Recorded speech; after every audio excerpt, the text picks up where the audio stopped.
আসসালামু আলাইকুম, কি অবস্থা সবার? কেমন আছেন? আশা করি সকলে অনেক বেশি ভালো আছেন। আজকে অনেকদিন পরে আপনাদের সাথে নতুন আরেকটা ভিডিও নিয়ে হাজির হয়েছি। একটা সিরিজ আপনাদেরকে দেখাবো, সেটা হচ্ছে এই ফটোশপটা নিয়ে সম্পূর্ণ আমি আলোচনা করবো। ফটোশপটা দিয়ে কিভাবে কি করবেন বা শুরুতে কি করতে হবে না করতে হবে, সম্পূর্ণ বিষয়টা ওভারঅল আপনাদের সাথে আমি আলোচনা করবো। চলুন কথা না বেরিয়ে শুরু করা যাক। প্রথমে আমাদেরকে আসতে হবে হচ্ছে একটা ফটোশপের মধ্যে।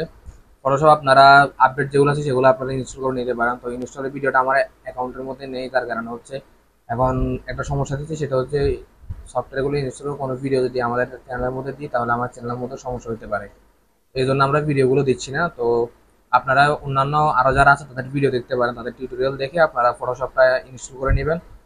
2022, 23, 24 যেটা আপনার পছন্দ সেটা আপনি নিতে পারেন, কোনো সমস্যা নেই। ক্র্যাক ভার্সনগুলো আপনারা পাবেন। এরপর প্রথম কাজটা হচ্ছে আমাদেরকে ফটোশপটা ওপেন করতে হবে। ওপেন করার পরে আমরা এখানে এরকম একটা ইন্টারফেস দেখতে পারবো। দেখার পরে আমার এখানে যেরকম এখানে নেম দিয়ে নিচ্ছে, যে ফাইলগুলো দেখতে পাচ্ছেন এগুলো আমার রিসেন্টলি কাজের ফাইল, এগুলো আপনাদের এখানে শো করবে না।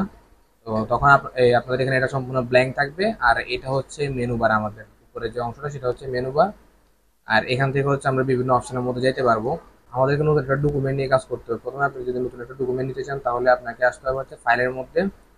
ফাইল থেকে আসলে আপনি এখানে অবশ্য সবগুলো শর্টকাট কি দেখতে পারবেন। এখান থেকে প্রত্যেকটা শর্টকাট কি আমরা এখান থেকে দেখতে পারবো, কন্ট্রোল দিয়ে কোনটা কি করতে হবে না করতে হবে। তো আমরা আস্তে আস্তে কাজ করতে করতে আমরা এগুলো নিয়ে সম্পূর্ণ বিস্তারিত জানবো।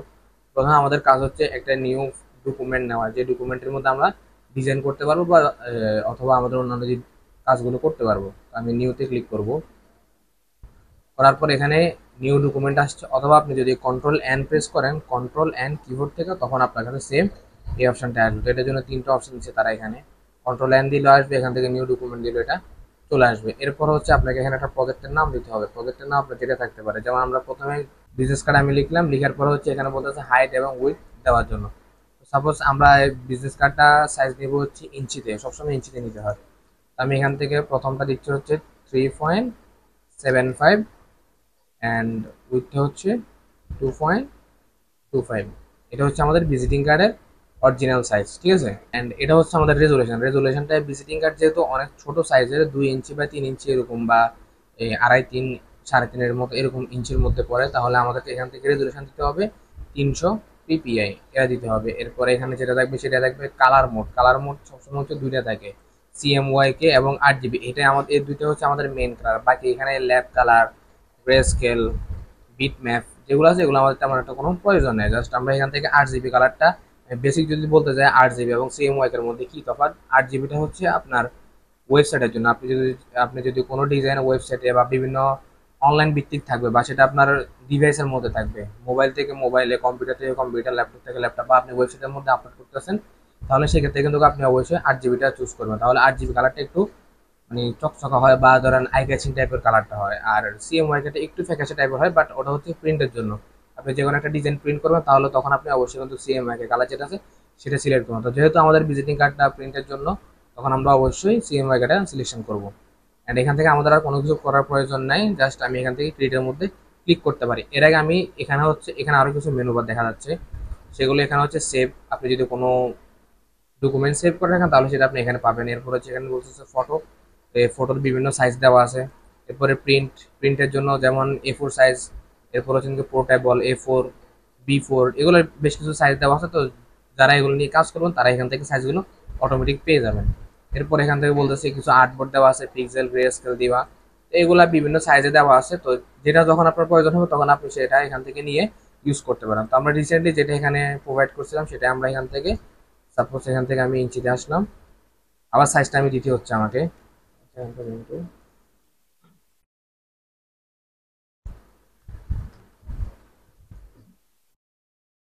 এটা আমি দিলাম, দেওয়ার পর হচ্ছে আমি এখান থেকে ক্রিয়েটের মধ্যে ক্লিক করব।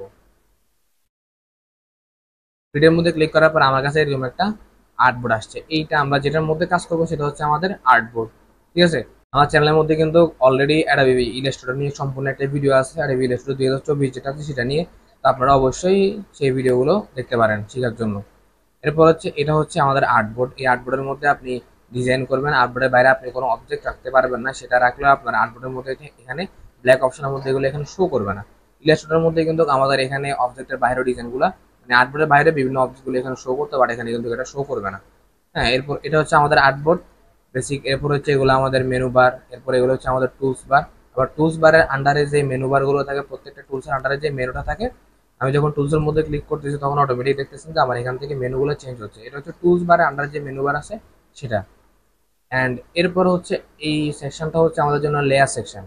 অ্যাডোবি ফটোশপের মধ্যে কাজ করতে হলে আপনাকে অবশ্যই লেয়ার জিনিসটা মেনটেন করতে হবে। আপনি যখন লেয়ার জিনিসটা ঠিকঠাক মতন বুঝতে পারবেন তখন আপনি ফটোশপের মানে 60% আপনি বুঝে গেছেন, যদি ঠিকঠাক মতো আপনি বুঝতে পারেন।